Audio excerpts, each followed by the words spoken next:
it's Alisha here, and I wanted to share a video about some things that can help you start aligning with your natural state of love. 5 things that can help you start aligning with your natural state of love.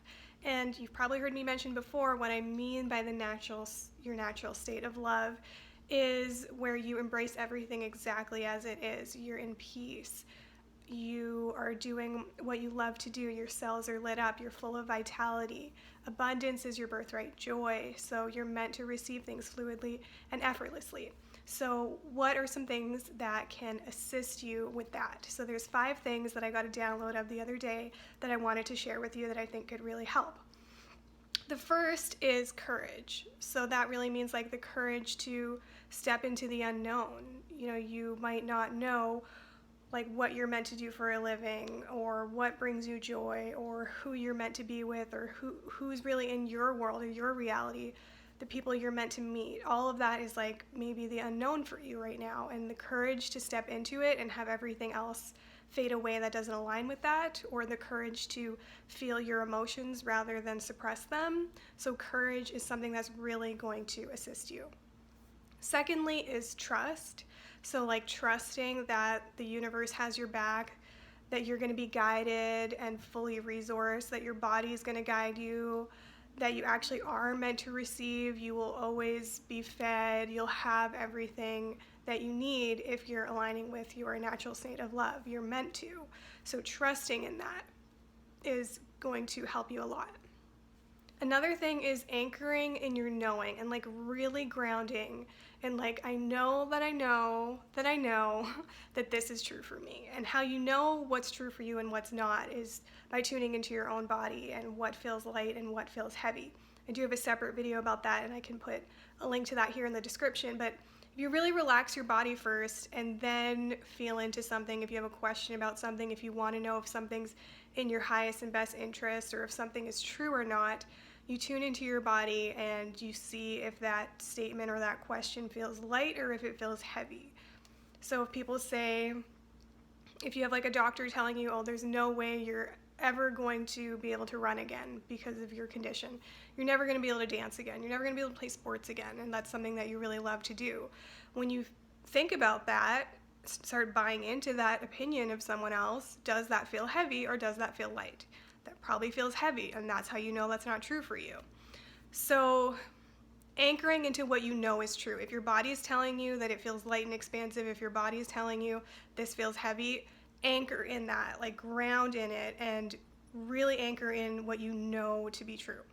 That will really assist you, especially because there's going to be people that are living in a different reality than you, where they've been conditioned to think certain things.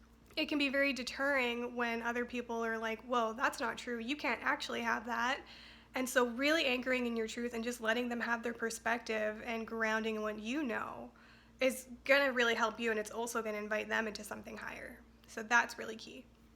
The 4th thing is surrendering and allowing. So pretty much the same thing. So surrendering to what is exactly as it is, embracing what is exactly as it is, releasing control and allowing things to occur the way that they are meant to, allow things to come into your life the way that they want to rather than trying to control it. No, it has to come in this way, it has to come in that way. Really surrendering so that it can come in whichever way that it wants to. And then the 5th one is your willingness. So your willingness to feel your emotions rather than resist them. I have talked about this plenty of times before, that the main thing blocking you from living in your natural state of love is resistance. So this one is probably the most important out of all of them, is your willingness to feel what comes up for you. Because if you do all those other things, but you don't feel what you're feeling, if you're not willing to feel what you're feeling, well, your feelings, your emotions, they're just energy coming to the surface to be released. So if they come to the surface but you suppress it, what you resist persists. That energy is just going to stay there, and the frequency you're emitting is what you're going to receive back. So your world is just going to keep reflecting those energies that are not serving you and that are blocking you and keeping you out of alignment from your natural state. So if you're not willing to feel them, it would be quite difficult to live in your natural state if you're in resistance. So that's probably the biggest one out of the 5, but they are all super helpful. If you have courage, that was the first one. Trust, that was number 2. You anchor in your knowing. That was number 3. Number 4 was surrendering and allowing, and number 5 is the willingness to feel and be in non-resistance. If you can do those things, then you'll be in your natural state of love. It's meant to be easy. It's meant to be natural. It's like the more you're expressing your authentic self and just letting your light shine and softening your body so the light can come through, it's really meant to be effortless. This isn't meant to be hard or complicated. And I do have a course that I created about how to align with your natural state of love. So that really goes into structured exercises that you can do to help align with your natural state of love. This video was more about the qualities that could assist you, like courage and willingness. But exercises that you can actually do to start aligning with your natural state and figuring out where you're in resistance, I go into that a lot in my course about how to align with your natural state of love. So if you're interested in learning more about that, I'll put a link to that in the description here. So I hope you found this video helpful. If you did, give it a thumbs up, hit subscribe, and hit the bell button if you want to be notified the next time I upload a video. So thanks for watching, and I'll see you in the next one.